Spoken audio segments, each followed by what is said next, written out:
दोस्तों नमस्कार, आप देख रहे हैं इंडस्ट्री न्यूज टीवी। मैं हूं संतोष शाक्य। साथियों, आज मैं भारत जोड़ो पार्टी का ऑफिस पे हूं, जो इंजीनियर नासिर अली इसके फाउंडर हैं। उनसे पहले भी हम कई बार बातचीत कर चुके हैं।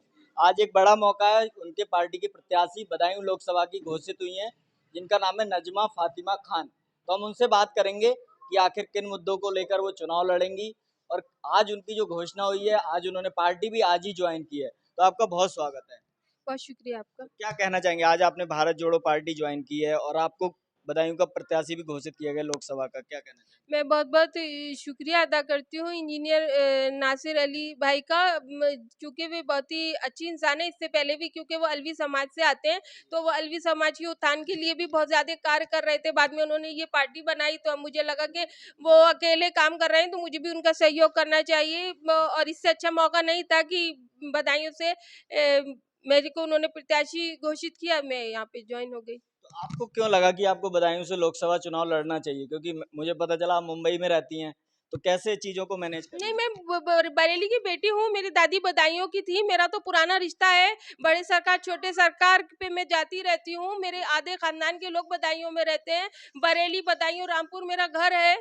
फिर आपको क्यों लगा कि आपको वहां से चुनाव लड़ना चाहिए बदायूं से? मैं चुनाव ये इसलिए लड़ना चाहिए कि अगर मैं वहाँ पे कुछ करना चाहती हूँ, बदलना चाहती हूँ, जो जहाँ पे मुद्दे हैं उनको अगर मैं ठीक करना चाहती हूँ, तो उसके लिए पावर चाहिए। और पावर के लिए तो इलेक्शन ही लड़ना पड़ेगा ना, वरना तो फिर सबके एमएलए एमपी के पीछे पीछे घूमते रहेंगे। जब हम बन जाएंगे तभी तो अपने फैसले लेके अपने लोगों को फायदा पहुंचा सकेंगे, उनकी तकलीफों को दूर कर सकेंगे। तो बदायूं में कौन सी ऐसे मुद्दे हैं, कौन सी ऐसी समस्याएं हैं जिन पे आप काम करना चाहती हैं? बदायूं में मुद्दे ही मुद्दे, बेरोजगारी की समस्या है। वहां से ज्यादातर लोग कोई दिल्ली पढ़ा है, कोई बम्बई पढ़ा है। भाई वहीं पे काम होएगा तो क्यों वहां के लोग जाएंगे? अपने जमीन से अपने घर से काम करता है। कोरोना में आपने देखा कैसे कैसे मारे फिरे। वो पाकिस्तान और हिंदुस्तान के बॉर्डर से ज्यादा प्रदेशों के बॉर्डर हो गए थे कि बम्बई का आदमी दिल्ली में नहीं जाएगा, दिल्ली का आदमी यूपी में नहीं जाएगा। ऐसे बॉर्डर बन गए, तो उस वक्त महसूस किया कि अपने लोग के लिए काम करना चाहिए। उनका रोजगार उनकी जगह पे ही मिलना चाहिए, जिससे कि वो अपने लोगों से जुड़े रहें, सुरक्षित रहें और अच्छा फील करें। क्यों यहाँ मारे फिरे?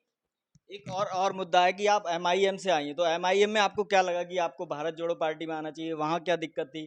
क्योंकि ओवैसी जी भी बड़े नेता हैं देश के, पूरे देश में उनकी आवाज जाती है, तो क्यों आपको लगा भारत जोड़ो पार्टी में आना चाहिए? देखिए, हर पार्टी का अलग तरीका होता है, अलग सोच होती है। वे लोग सिर्फ एक ही वर्ग की बात करते हैं, और जब आप इंडिया में रहते हैं, भारत में रहते हैं, तो आप मूल भावना से दूर नहीं जा सकते। हमें सारे वर्गों को लेकर साथ में चलना होगा। ज़्यादा काम उनके लिए करना होगा जो कि पिछड़ गए हैं, जिन पर ध्यान नहीं दिया गया। जैसे कि मुस्लिम में भी, जबकि मैं तो नहीं हूँ अलवी समाज से, लेकिन मैंने नोटिस किया है कुछ पिछड़े हुए समाज हैं, उनके ऊपर ध्यान ही नहीं दिया गया। उसी के लिए मोदी जी पसमानदा शब्द ले आए, इस्तेमाल करने लगे। लोग जो सच्चाई है, जो हमारे में पिछड़ी जातियां हैं, उन पे नहीं ध्यान दिया गया। कांग्रेस ने भी, अगर आप देखेंगे, उसमें जो बड़े बड़े काबिल मुस्लिम लीडर हैं, या तो वो बड़ी हाई फाई फैमिली से हैं, या तो वो बहुत पढ़े लिखे हैं, हाई कोर्ट सुप्रीम कोर्ट के वकील हैं। जो वकील नहीं है, जो कम पढ़ा लिखा है, या वो किसी ऐसे पिछड़े समाज से आता है, उसको आगे बढ़ने का मौका नहीं है। उसको आगे बढ़ने का मौका दिया जाए, और हम लोगों को उनके साथ में आगे जुड़ के उनको आगे बढ़ाने की कोशिश करनी चाहिए। तो आप जो कह रही हैं कि पिछड़ों को ध्यान नहीं दे रहे हो ओवैसी जी, तो आप कैसे उन पे ध्यान देंगी? क्योंकि ओवैसी जी का मसला नहीं है। किसी ने ध्यान नहीं दिया, कांग्रेस ने ध्यान नहीं दिया, समाजवादी ने ध्यान नहीं दिया। समाजवादी में जो बड़े बड़े लीडर हैं, एक बता दीजिए जो पिछड़े हुए समाज से आता है, मतलब शोषित वंचित से आता है। ज्यादातर आपको क्रीमी लेयर वाले मिलेंगे, बढ़िया बढ़िया फैमिली से, उनके फादर ये रहे, उनके ये आदमी वो रहे, मतलब बड़े बड़ी फैमिली के लोग हैं। तो तो आप पिछड़ी जातियों साथ लेके चलेंगी, वो हाँ, लोग आपको वोट करेंगे? क्यों नहीं करेंगे? जब मैं उनके साथ खड़ी हूँ, उनके लिए मजबूती से खड़ी हूँ, तो वो भी मेरा साथ देंगे। मैं एक उनकी बड़ा आवाज। बड़ा मुद्दा यह है कि बदायूं में लोकसभा में शिवपाल के बेटे जो आदित्य यादव हैं वो लड़ रहे हैं, और फैमिली जो है बहुत बड़ी है, कैसे आप उनसे लड़ेंगी? अरे लेकिन ये बताएं, वो उनकी परसेंटेज और हमारी परसेंटेज, अब ये बात आपने कर दी तो बता देती हूँ कि बदायूं से लड़ेंगे। पहले लड़ रहे थे धर्मेंद्र यादव, फिर ये क्या बोलते हैं, शिवपाल यादव लड़ रहे थे। अब कौन आ गए हैं? वो आदित्य यादव। उनका तो नाम अभी याद नहीं, क्योंकि नए नए आए हैं, चलो याद कर लेंगे। वो लड़ रहे हैं, वहां से वो डिम्पल लड़ रही है, वहां से वो धर्मेंद्र यादव लड़ रहे हैं। वो वोट हमारा समाज करेगा, मजे यादव समाज करेगा? ये कैसे चलेगा? ये नहीं चलेगा। अब हम इस बात को करेंगे, जहाँ पे हमारी संख्या ज्यादा है तो हमें क्यों नहीं टिकट देते, हमारे लोगों को क्यों नहीं टिकट देते। यहाँ तक कि उन्होंने सिटिंग सांसद एसटी हसन का टिकट काट दिया, ऐसा कहीं होते भी नहीं देखा है। जो सत्ता में रहती है पार्टी वो तक भी डरती है ये चीज करने से, लेकिन वो नहीं घबराई ये चीज करने से। आपको लग रहा है मुसलमानों की हिस्सेदारी काटी जा रही है समाजवादी पार्टी में? काटी जा रही है, बिल्कुल सामने से काटी जा रही है। आप देखिए कि मुसलमानों की क्या काटी जा रही है, उन्हें तो अपने लीडरों की भी काट दी है। क्या उनके पास वो काबिल लीडर नहीं थे? आजमगढ़ के अंदर कितनी पॉपुलेशन है मुस्लिम्स की, उसके बावजूद यादव फैमिली लड़ेगी है, यहाँ पे आएंगे यादव फैमिली लड़ेगी, वहां पे डिम्पल जी लड़ेंगी, यही सब पूरा परिवार एस्टेब्लिश होता रहेगा। बाकी ये आवाज तो उनके खुद के कार्यकर्ता लीडर को उठानी चाहिए कि हम यहाँ पे आपकी दरी कुर्सी उठाने के लिए आए हैं। आप गुस्सा हो रही हैं, लेकिन वो इस वक्त कह रहे हैं कि अभी लड़ाई जो है भाजपा से है, आप सपा से ही लड़ने लग गई हैं, ऐसा लग रहा है। नहीं नहीं, सपा से नहीं लड़ने लग गए, हम तो मुद्दों की बात कर रहे हैं। आपने इनकी बात करी तो इनका जवाब दे रहे हैं। हमारी लड़ाई तो सभी से है, सत्ता से भी है और विपक्ष से भी है, दोनों से भी है।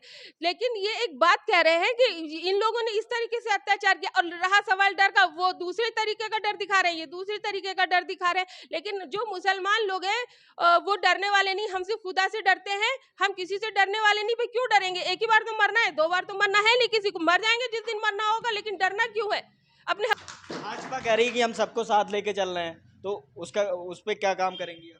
कैसे साथ लेके चल रहे हैं? उनका नारा है सबका साथ सबका विकास। सिर्फ नारा है, विकास नहीं हो रहा है।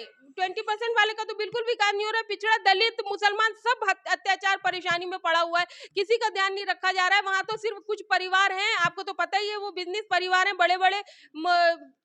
ये जो अडानी है, अंबानी है, उनका विकास हो रहा, बड़े बड़े लोग का विकास हो रहा, अमीर अमीर हो रहा, गरीब गरीब हो रहा, किसी का विकास नहीं हो रहा। एक और आपने बात कही थी कि आप मुस्लिम महिलाओं के लिए काम करती हैं, तो उन महिलाओं के क्या मुद्दे हैं, क्या मसले हैं उनके, जिनको लेके आप काम कर रही हैं? उनको जैसे हमारी जो महिलाएं, पर्दा नशीन महिलाएं, मुस्लिम्स की मैं बात कर रही हूँ और दलितों की बात कर रही हूँ, ये लोग अपने घरों में बंद रहते हैं, इन लोगों को इतना एक्सपोजर नहीं है। तो ऐसी कुछ चीजें करी जाए जो उनके लिए सुविधाएं हैं, जो मौजूदा सरकार भी दे रही है या और नहीं मिल सकी है, वो मुद्दे उठाए जाए, वो उन तक पहुंचे।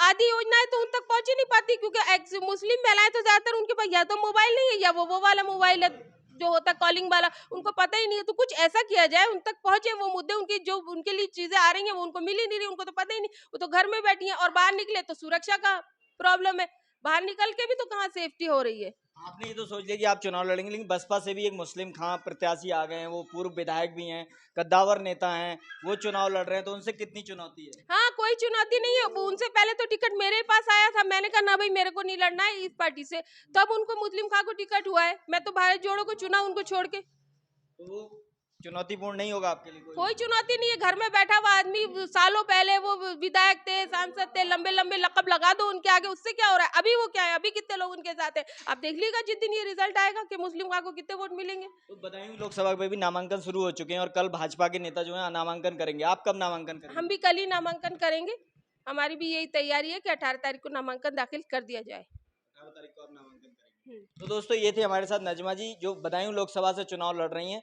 और बदायूं लोकसभा के जो मुद्दे हैं और मुस्लिम महिलाओं को खासकर वो कह रही हैं कि उनको कुछ ना कुछ उनके बारे में वो सोचेंगी अगर वो वहां से सांसद बनती हैं। तो मैम हमसे बात करने के लिए धन्यवाद। बहुत बहुत धन्यवाद है आपका।